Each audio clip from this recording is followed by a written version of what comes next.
Au sommaire de cette édition, baisse du prix de la farine grâce à l'interdiction temporaire de l'importation de la farine de blé en République du Mali. Une importante décision des autorités de la transition saluée par plus d'un. Pourquoi une telle décision et quel est son impact sur la production locale? Les détails dans cette édition. 5000 pieds d'arbres plantés à Kalaya dans la commune rurale de Sibi. Cette activité qui entre dans le cadre de la campagne nationale de reboisement est une initiative de l'Association pour la sauvegarde de l'environnement. Souleymane Sidibé nous en dira plus. Merci de nous choisir pour vous informer. Bonjour et bienvenue à tous. Le gouvernement, les syndicats et le patronat signent un pacte de stabilité sociale et de croissance. Ce pacte a pour but d'apaiser le climat social et de favoriser l'émergence économique. Et justement, le ministre en charge du travail était sur le plateau de 20h hier soir avec Ibrahima Traoré. Je vous propose un extrait suivant. Le pacte est bâti autour des attentes et des engagements réciproques des parties. Si on prend les engagements, on a deux types d'engagements. On a ce qu'on appelle les engagements communs aux parties. Et dans ces engagements, il y a la question de l'extinction des procès-verbaux de conciliation. Il y a l'observation d'une trêve pendant la période de mise en œuvre du pacte et beaucoup d'autres actions, notamment effectivement l'engagement des parties à respecter effectivement les engagements souscrits dans le document de pacte. Ça, c'est les engagements communs. Ensuite, on va passer aux engagements spécifiques de chaque partie. Lorsqu'on examine les engagements spécifiques de chaque partie, prenons le gouvernement. Le gouvernement s'engage d'abord à élaborer un pacte de stabilité sociale. C'était la première action qui vient d'être effectivement évacuée.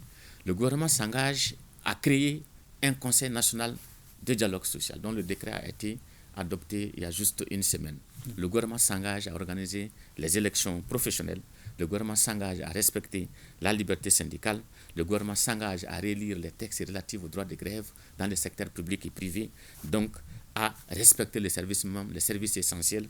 Donc, voilà un ensemble, entre autres, et pour les syndicats. Pour les syndicats, d'abord pour les employeurs. D'accord. Pour les employeurs, c'est faciliter la création des comités de gestion dans les entreprises qui vont permettre effectivement aux syndicats de participer à la gouvernance de l'entreprise, de respecter la liberté syndicale, de s'investir dans la création des richesses éventuellement et de respecter les engagements souscrits, mais aussi de négocier des conventions collectives dans les différentes branches d'activité du secteur privé. S'agissant des travailleurs, les travailleurs se sont engagés donc à tenir compte des cycles budgétaires dans les négociations, donc des cahiers de doléances éventuellement, donc à intégrer les questions de compétitivité et de productivité dans les sujets de négociation, à respecter la liberté syndicale, à effectivement aussi progresser pour que la prévention, la gestion puisse prévaloir sur le conflit. À peu près une quinzaine de syndicats qui ont signé en plus des centrales. Est-ce que la porte reste toujours ouverte pour les non-signataires de ce pacte? Absolument. Je l'avais dit dans mon intervention lors de la signature que le pacte est un document dynamique. Un document dynamique, ça veut dire que la porte reste ouverte pour ceux qui n'ont pas encore signé, qui veulent adhérer au processus. Quelle garantie avez-vous justement pour le respect de ces engagements et quel sort réservé à ceux qui vont, entre guillemets, piétiner les clauses de ce pacte? Vous avez la première garantie, c'est d'abord la bonne foi des parties. Lorsque vous regardez les fondements du pacte, on a les valeurs du pacte qui font que les gens doivent respecter leurs paroles. Ensuite, il y a les mécanismes de mise en œuvre qui sont à deux niveaux. On a le conseil d'orientation stratégique qui se réunit 2 fois dans l'année, dont les rapports sont communiqués au Premier ministre, mais on a aussi le comité technique qui va regrouper l'ensemble des signataires. Et dans ce comité technique, le mécanisme en œuvre, c'est d'interpeller effectivement ceux qui vont, pour répondre à votre deuxième question, ceux qui vont tenter de ne pas respecter leurs obligations. Donc le mécanisme permet alors de les interpeller. C'est pourquoi on a même mis, pour faciliter tout ça, on a mis un mécanisme de révision.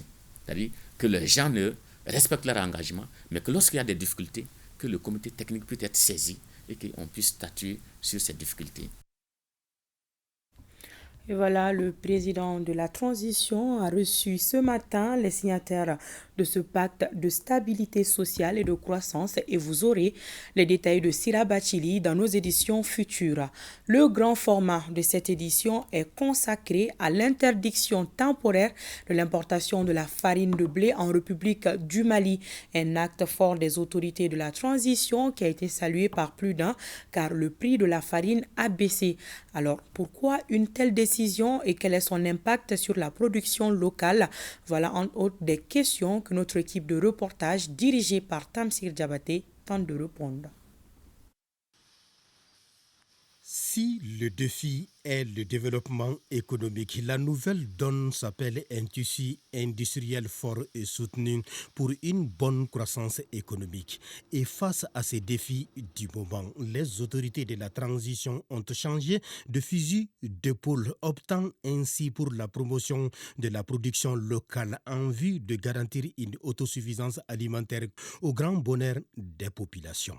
Nous devrons tout faire pour protéger le pouvoir d'achat des ménages. Et l'objectif de cette politique de soutien au renforcement des entreprises existantes et à la création d'entreprises industrielles pour transformer la production locale, assurer la couverture de la demande nationale par la production nationale. Lorsque vous avez la capacité de produire par vous-même, transformer par vous-même et consommer par vous-même, c'est là où vous assumez votre souveraineté économique. Cette mesure devra permettre aux unités nationales de résister aux défis que sont la contrebande, la fausse déclaration et la concurrence déloyale.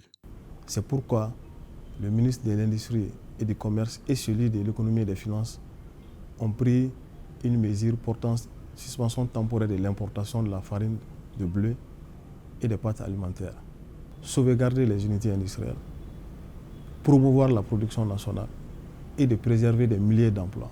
La contrebande, malgré les efforts entrepris par la Direction générale des douanes à travers les brigades mixtes douanes armées sur certaines frontières, et le flot reste le même.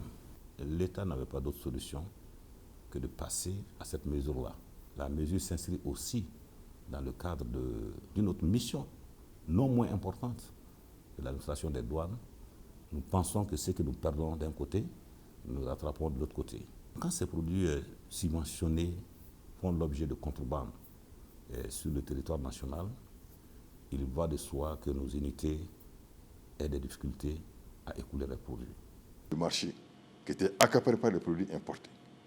Donc le gouvernement, sous la clairvoyante chef de l'État, le colonel Assimi Goïta, a dit « je vais prendre une décision courageuse pour sauver ces industries-là, les moulins et les producteurs de pâtes, en fait pour sauver des milliers d'emplois, la stabilité sociale et politique du pays. » Force est de reconnaître que la menace était réelle dans les industries de production de pâtes alimentaires. Pour preuve, les productions oscillaient entre 35 à 40%. Si l'État n'avait pas pris ces décisions, déjà, parmi les maineries, il y avait une qui était fermée déjà. Il y avait d'autres qui étaient en position de fermeture. Le gouvernement a compris que s'il ne protégeait pas les industries locales, ça va être la fin de l'industrie même au Mali, dans certains secteurs en tout cas. Parce que en janvier, le gouvernement a constaté que toutes les usines qui produisent des pâtes alimentaires sont pratiquement à l'arrêt.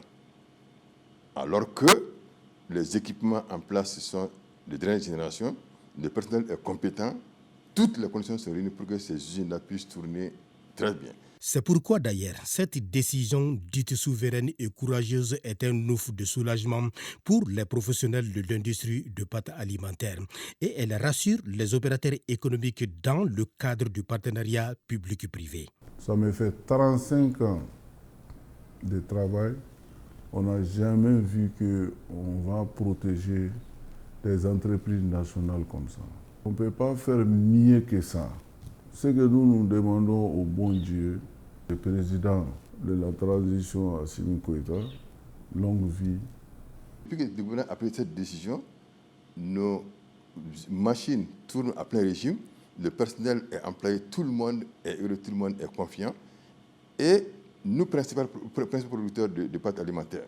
Pour donc rassurer davantage le secteur privé et garantir une croissance économique locale digne de ce nom, les services d'assiette et techniques comme la Direction générale du commerce et de la concurrence ainsi que les douanes maliennes sont à pied d'œuvre pour l'application stricte et effective de la dite mesure. Nous avons pris les actes, notamment un avis aux usagers et une note de service pour informer non seulement les usagers, mais également l'ensemble du service de la mise en œuvre immédiate de cette mesure-là. Dès lors que la mesure a été prise, nous, à notre niveau, nous avons suspendu la délivrance des intentions d'importation concernant les produits visés.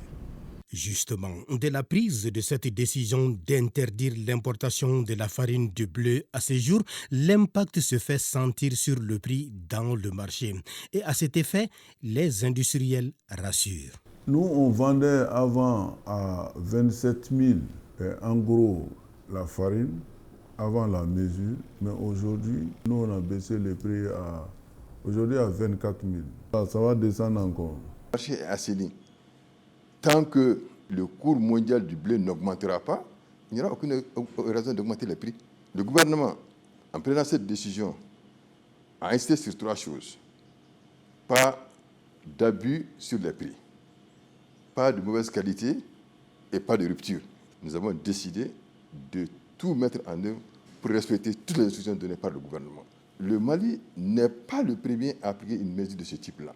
Et cette volonté politique avérée des autorités de la transition à revoir l'écosystème économique du pays dans un contexte de conjoncture mondiale est aperçue par les unités industrielles comme une affirmation de souveraineté économique qui n'est pas impossible si chacun est conscient de son rôle régalien. Les militaires au front, nous, les industriels, dans les usines, on défend aussi notre pays.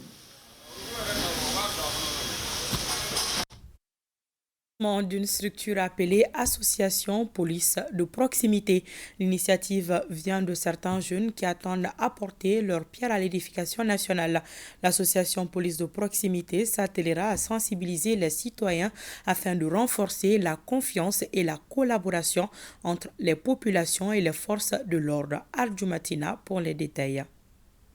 Le processus de refondation en cours nécessite l'implication et la participation des différentes couches du pays en vue d'accompagner les forces de l'ordre dans leur mission régalienne de sécurisation et de protection des personnes et de leurs biens. Les jeunes viennent de mettre en place une structure appelée Association Police de Proximité. Il s'agit à travers cette association de contribuer davantage à sensibiliser les populations sur les missions de la police. En mettant en synergie les compétences et les motivations de chaque individu, nous avons donc voulu apporter notre pierre à la construction de la nation, d'où l'idée de nous constituer en association. La police de proximité, c'est d'inviter la population elle-même à s'impliquer, à s'implanter au cœur même de sa propre sécurité. Ça va vraiment dans le sens de la vision que les plus hautes autorités de la transition ont lancée par rapport à la sécurisation de la nation. Le thème retenu pour la cérémonie de lancement de l'association, la police de proximité, défis et avantages. Un thème qui a été largement débattu par les conférenciers qui ont éclairé la lanterne des participants sur le sens et les avantages du concept police de proximité. La Jeune Chambre internationale de Bamako a organisé ses 30 conventions locales au conservatoire Balafaseke Kouyaté. Au programme de la cérémonie, l'intronisation de nouveaux membres et la rélecture des tests de l'organisation. Le thème retenu pour cette année est Bamako au cœur de l'entrepreneuriat pour une jeunesse formée et prête à servir sa communauté. Le reportage de Dossé Babadjara. Introniser de nouveaux membres et faire des amendements sur les textes qui la régissent, ce sont là quelques objectifs de la première cérémonie de la Convention locale 2023 de la Jeune Chambre internationale de Bamako.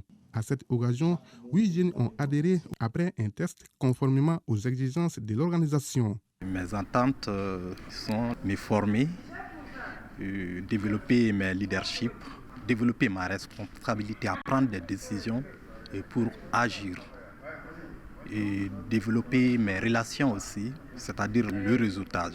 Je les demanderai d'être des citoyens modèles parce que c'est important. Nous les intronisons pour plus impacter dans la communauté, comme on le dit. On aimerait que d'autres jeunes nous rejoignent aussi parce qu'on le dit que le futur appartient à la jeunesse. Parmi ces nouveaux adhérents figurent des diplômés en médecine et en administration. Ils ont observé au moins pendant 3 mois les activités de l'organisation et ont suivi les 3 modules de base qui sont la connaissance du mouvement, la procédure parlementaire et la gestion du projet. Après la remise symbolique des attestations, ils ont prêté serment s'engageant à bien servir la Djissaï Bamako. Dans le cadre de la campagne nationale de reboisement, l'Association pour la sauvegarde de l'environnement vient de procéder à la plantation de 5000 pieds d'arbres à Kalaya, dans la commune rurale de Sibi. La dite initiative vise à sauvegarder et préserver la forêt du dit village et accompagner les autorités de l'environnement. Suleiman Sidibé et Moulay Sidibé sont nos envoyés spéciaux. L'Association pour la sauvegarde de l'environnement s'engage à lutter contre la déforestation et la désertification. Elle vient de le témoigner par un reboisement de 5000 pieds d'arbres dans la forêt de Kalaya, un village situé à 2 km de Sibi. L'activité s'inscrit dans le cadre de la campagne nationale de reboisement. Nous avons initié cette plantation conformément au message du président de la transition qui a demandé aux Maliens de planter 17 millions d'arbres cette année. Et nous voulons par ce geste contribuer à la sauvegarde de notre environnement. Nous saluons le président Assimi Goïta et son gouvernement.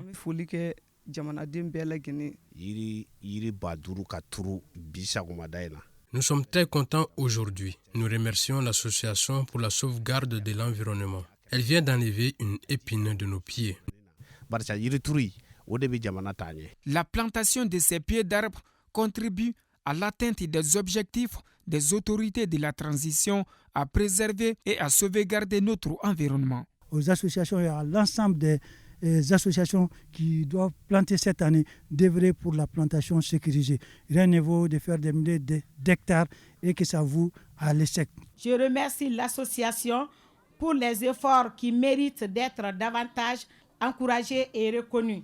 Aujourd'hui, plus que par le passé, il est de notre devoir à tous, en ville comme en campagne, d'envisager la protection de l'environnement et le maintien des cours en plan d'eau afin de développer leur potentiel de production. L'association est accompagnée dans cette campagne par plusieurs mouvements, dont le Fils du Mali qui a effectué le déplacement.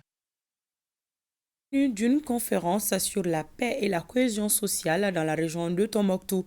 Objectif, privilégier le dialogue pour consolider la paix, le vivre ensemble, la cohésion sociale et préserver nos acquis. De Tombouctou, le reportage de Chirfi Moulay Aïdara.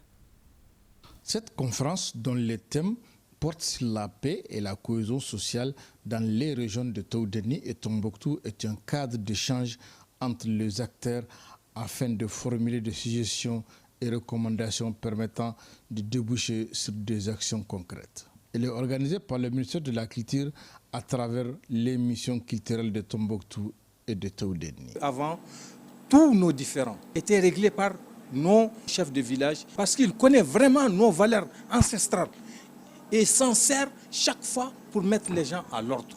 Les temps que nous traversons, les troubles qu'il y a font qu'on a jugé bon de mettre ensemble les communautés de Tombouctou et de Toudeni pour discuter de ces problèmes de cohésion sociale et de vivre ensemble. À l'issue de la rencontre, plusieurs recommandations ont été formulées, entre autres. Le renforcement du rôle de médiation et stabilisation des leaders religieux et coutumières pour prévenir et gérer les conflits et briser les barrières sociales néfastes. Issa Touré est réélu à la tête du bureau local de l'UNTM Ségou pour un mandat de 5 ans.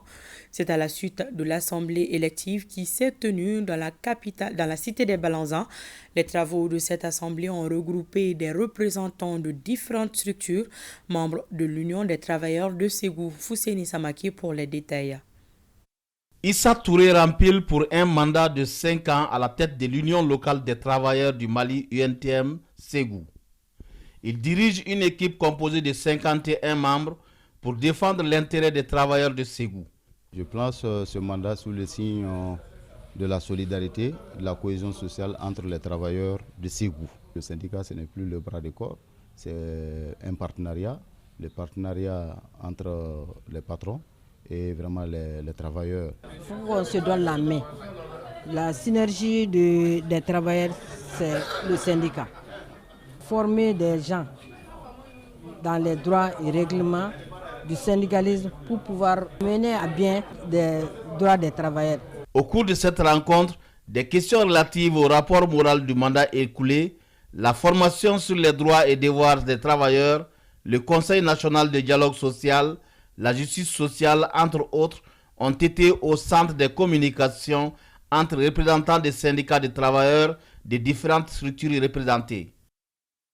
De Ségou, direction CAI, remise à 102 apprenants des attestations à l'issue d'une formation professionnelle sur les techniques d'embauche, la transformation des produits, la coupe et couture, entre autres, financée par le projet régional d'appui au pastoralisme au Sahel, PRAPS 2 Mali. La cérémonie de remise a regroupé autour du conseiller aux affaires administratives et juridiques du gouverneur, les chefs des services techniques et les bénéficiaires. Le compte-rendu de Moriba Keïta.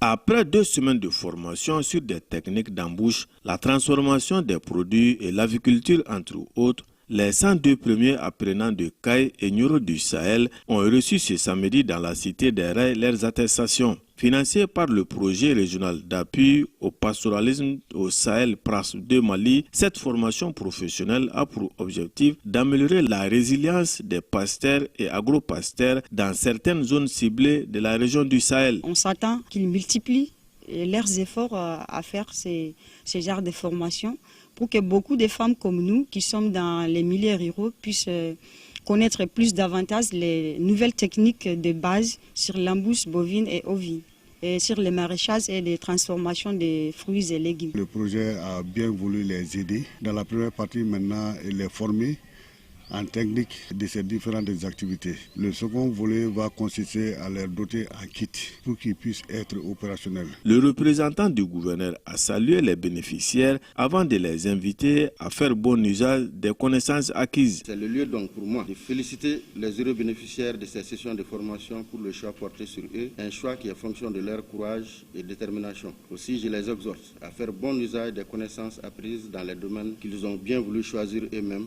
à savoir les techniques d'embauche, la transformation des produits et l'aviculture, la coupe et couture, entre autres. Rappelons qu'après cette phase de formation, chaque bénéficiaire recevra les jours à venir du PRAPS 2 Mali des kits d'insertion dans son domaine d'intervention.